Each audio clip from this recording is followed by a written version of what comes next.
Hello everyone.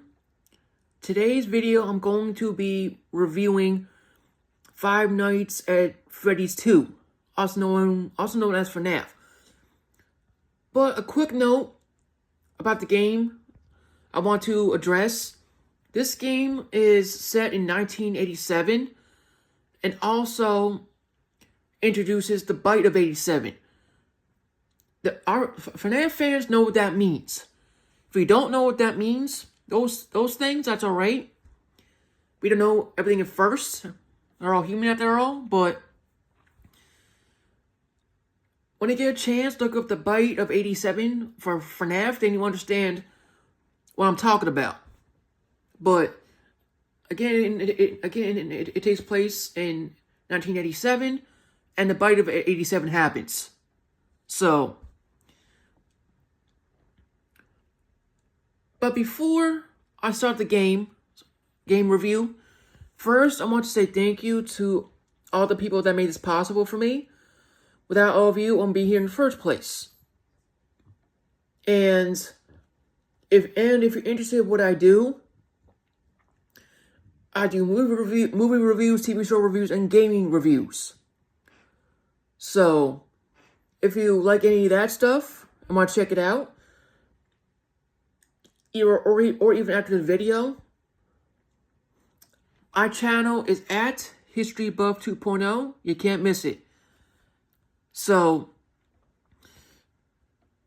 and also please hit the notification bell down below so you can see my videos first. Comment, like, share, all the good stuff. And now, ladies and gentlemen, let's get to the game itself.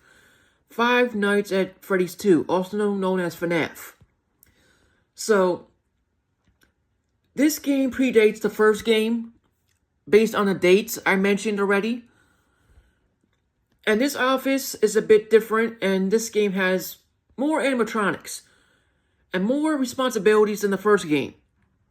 If you haven't played the first game, this is a warning now, so you can expect what's in the game before you go win it.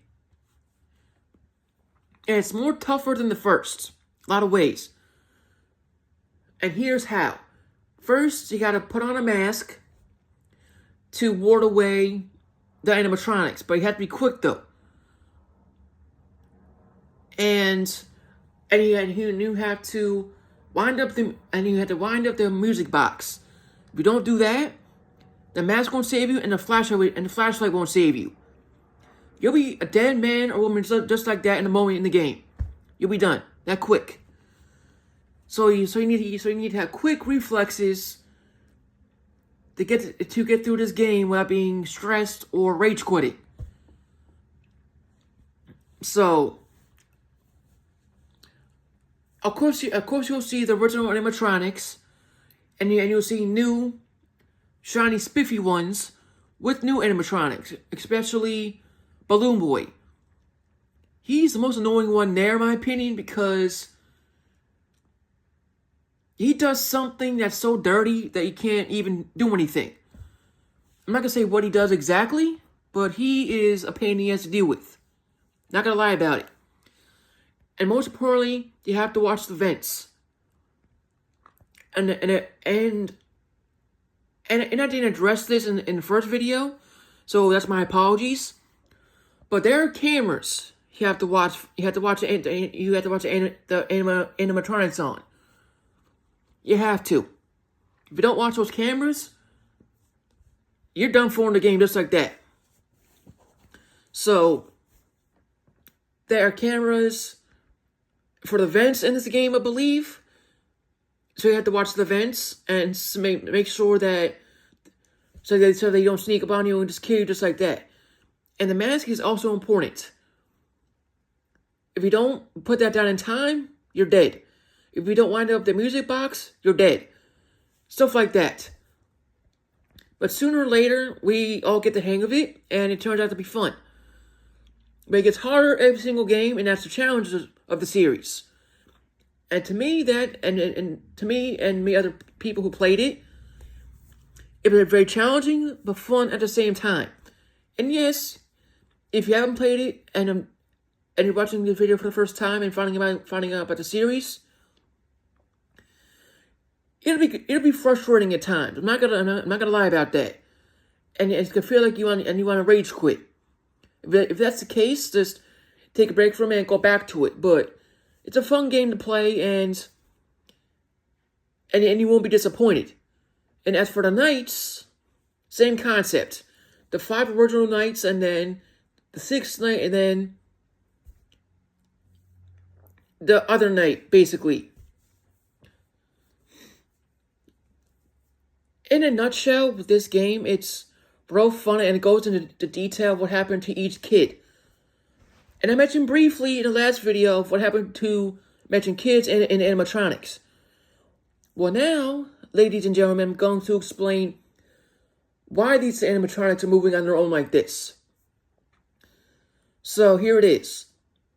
So basically, during the first game, we don't know why they're moving like this. And that's fine. The second game, it kind of goes into a tiny bit of a detail. But kids were, again, killed in these places. In the pizzerias, 5 nights at Freddie's pizzerias, by a man in a yellow rabbit suit. And that man, I'm not going to say his name yet, but keep that in mind. That man owned that restaurant with his partner. And his partner's kid gets killed. I'm not going to say how yet, because if you haven't played the game or heard of this, I would recommend to play the games first, then look up the lore, and then you understand. But each kid was killed, lured away from their parents, and then stuffed in a suit. In the first game, pretty much, you see 5 animatronics. Those kids were killed and placed in those animatronics, and their soul took over the animatronics. Same concept with the second game, but many more kids. If you think that's fucked up now, the other games address more fucked up things what this person has done. And if you watch the movie, you already know the person who was responsible for this. But if you haven't watched the movie, that's fine. But buckle up for a ride, because you're going to learn a lot of fucked up things. For the game as a whole, it's challenging and fun, and it's not a miss. So I want to pay tribute to. I want to pay tribute to the creator of this, Scott something. I forgot his last name. Please don't be mad about it. I forgot his last name, but Scott did fantastic with these games, and I'm glad he's doing more of these down the road. I'm glad he is. So that'll wrap up about the games. And if you haven't heard of this series before, buckle up, have a snack, have a drink with you, and play the game. And see what you think. If you have played the games and watched the movie, then you understand where I'm going with this. But other than that, I'm going to end it here with the review for the game. And I want to say thank you to the people that made this possible for me. Without them, I won't be here in the first place. If you like what I do on this channel, I do movie reviews, TV show reviews, and gaming reviews. If you like all 3 or just 1 or 2 of them or 1 of them, my channel is at History Buff 2.0. Check out my channel and see what you think. And please hit the notification bell down below so you can see my videos. Comment, like, share, all the good stuff. May God bless you all. Stay safe, and I will do the final video now. It's called FNAF 3. Everybody have a safe one and stay safe.